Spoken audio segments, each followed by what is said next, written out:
स्वातंत्र्यानंतरही 75 वर्ष वडार समाज हा झगडतो आहे. यासाठी समाजाने हक्काची व संघर्षाची भूमिका घ्यावी असं प्रतिपादन वडार कन्या संगीता पवार यांनी केलं आहे.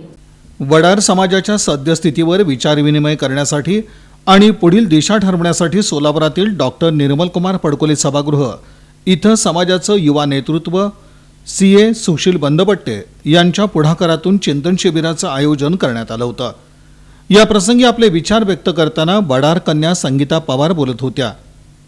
Bharat Nimbalkar, Babanrao Jadhav, Gangadhar Dindore, Baburao Dhotre, Nagesh Chougule, Suresh Vitkar, CA Sushil Bandpatte, doctor Dhananjay Nimbalkar, doctor Bangar, Shrinivas Gunji, TS Chavan, Dhanawade, Mahadevi Alkunte, Dayanand Manthalkar, Manohar Mudholkar, Kamalakar Mudgal आदी मान्यवरांची या प्रसंगी प्रमुख उपस्थिती होती. वडार समाजाचा SC ST प्रवर्गात समावेश करावा, जातीच्या दाखल्यासाठी 1961च्या पुराव्याची अट शिथिल करावी, स्वतंत्र राजकीय आरक्षण मिळावं अशा मागण्या यावेळी मांडण्यात आल्या. वडार समाज आजही सामाजिक न्यायाच्या प्रतीक्षेत आहे. याविषयी उपस्थित मान्यवरांनी खंत व्यक्त करत आता संघर्षाशिवाय पर्याय नाही अशी भूमिका मांडली. वडार कन्या संगीता पवार या आपले विचार व्यक्त करताना पुढे म्हणाल्या की समाजाची आजची अवस्था केविलवाणी आहे. शिक्षण, रोजगार अशा आघाडीवर हा समाज पूर्णपणे मागासलेला आहे. मुळात अस्तित्वासाठी समाज बांधव झगडतो आहे. अन्याय आणि अत्याचाराच्या घटना वारंवार घडत आहेत.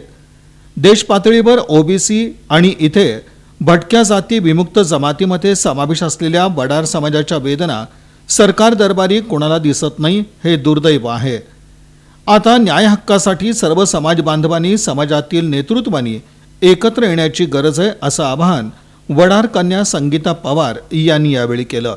वडार जन आंदोलन कसं काय उभं होत आहे, त्याचं कारण कशासाठी आपण आंदोलन करणार आहोत, कुणी कुणी हे आंदोलन केलं पाहिजे आणि हे आंदोलन करण्यासाठी कुठल्या गोष्टी आपल्याला माहिती घेतली पाहिजे, फार महत्वाचं आहे. सर्वात प्रथम हे वडार जन आंदोलन जे आहे हे आपल्या हक्काची, न्यायाची लढाई लढण्यासाठी हा फार मोठा एक बॅनर आहे. ही खूप मोठी छत्री आहे. ह्या छत्रीखाली सगळ्यांनाही आहे. विशेष करून विमुक्त भटक्या जमाती, जाती, अ ब कड हे जे सेक्शन आहे त्याच्यात आपल्या सोबत खूप सारे वेगवेगळ्या जाती आहेत. बंजारा फार मोठा प्रबल असा समाज आहे.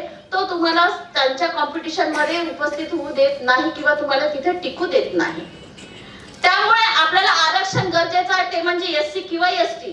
आवरत नसल्या कारणाने मी मनात येईल तसं सगळं बोलून गेली, परंतु भावना एकच होती की समाज हा कुठेतरी प्रगतशील असला पाहिजे. मग जीव गेला तरी चालेल, पहिला जीव हा संगीता पवारचा जाणार आहे याची मी तुम्हाला ग्वाही देते. परंतु माझ्या समाजाला न्याय जोपर्यंत मिळत नाही, माझ्या शरीरातल्या रक्ताच्या शेवटच्या थेंबापर्यंत हा लढा मी लढत राहील. हा तुम्हाला सगळ्यांच्या साक्षीने, सगळ्या महापुरुषांच्या साक्षीने मी आज शब्द देते. दरम्यान चिंतन शिबिराचे निमंत्रक CA सुशील बंदपट्टे यांनी स्वातंत्र्याच्या 75 वर्षानंतरही वडार समाजाला न्याय मिळत नाही याविषयी संताप व्यक्त केला. विखुरलेल्या समाजाला न्याय आणि हक्कासाठी आज प्रबोधनाची, मार्गदर्शनाची, संघर्षाची गरज आहे. यासाठी चिंतन शिबिराचं आयोजन करण्यात आल्याचं त्यांनी म्हटलं.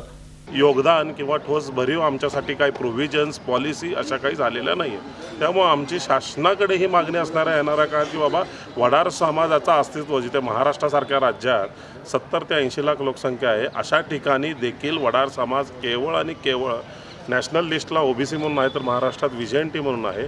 तर वेगळी कुठलीही तरतूद आमच्यासाठी नाही आहे. मग कला क्षेत्र असेल, क्रीडा क्षेत्र असेल, शिक्षण असेल, केवळ आम्हाला सरकारी नोकरी आणि शिक्षणासाठी थोड्याफार प्रमाणात आम्हाला फायदा मिळतो. परंतु एक भरीव, कारण आज जर तुम्ही बघितलं तर वडार समाजाची जर आज तुम्ही इतिहास काढला तर हाताने दगड फोडणारा समाज आहे. आणि जेव्हा या कामांमध्ये मशिनरीज वगैरे यूज व्हायला लागल्या तेव्हा हे हाताचं काम निघून चाललं आहे आणि बेरोजगारी आमच्या समाजामध्ये वाढत चाललेली आहे. आणि या बेरोजगारातून नैराश्याच्या गर्ततेत आणि व्यसनदांतेकडे हा समाज वळत चाललेला आहे. आणि अशा समाजाला कुठेतरी मार्गदर्शनाची गरज आहे.